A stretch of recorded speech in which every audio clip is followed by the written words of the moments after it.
Et si je te disais que le saumon que t'achètes en supermarché, il vient quasiment tout le temps d'un élevage intensif? Tu savais pas? Attends, pose-toi mon frérot, je t'explique en deux. Déjà, faut savoir que 99% du saumon qui est consommé en France, il est issu d'un élevage. On est bien loin du saumon qui nage librement, parce qu'en réalité, c'est devenu une industrie de masse. Mais le problème, c'est que les fermes aquatiques, ça pollue de fou. Entre les déchets, les excréments, les produits chimiques, tout malheureusement termine dans la mer. Et donc résultat, t'as les fonds marins qui sont complètement étouffés, t'as les algues qui prolifèrent, et la biodiversité dans tout ça, elle prend un sacré coup quoi. Et côté santé des poissons, c'est pas mieux, parce que vu qu'ils sont complètement entassés les uns sur les autres, t'as des bactéries comme les poux de mer qui se développent de fou. Et ils peuvent même contaminer les saumons sauvages autour. Et ce que les gens ne savent pas non plus, c'est que t'as un saumon sur 3 qui meurt avant même d'être pêché. Et ça, surtout en Écosse, à cause du stress ou alors des maladies. Et niveau climat, c'est comment? Où est-ce qu'on se situe? Je te répondrai en te disant que produire 1 kg de saumon, ça équivaut à rejeter 10 kg de CO2. C'est complètement fou. Donc niveau empreinte carbone, si tu veux, c'est pas très loin du poulet,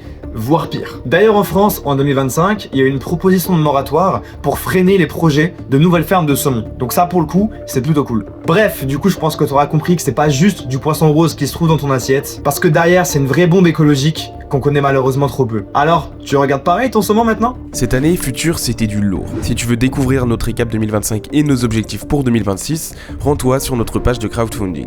Sache que c'est le meilleur moment pour nous soutenir. Jusqu'au 31 décembre, ton don est défiscalisé, comme notre asso est déclaré et d'intérêt général. Donner à une association qui agit avec si peu de financement, c'est assurer un don efficace.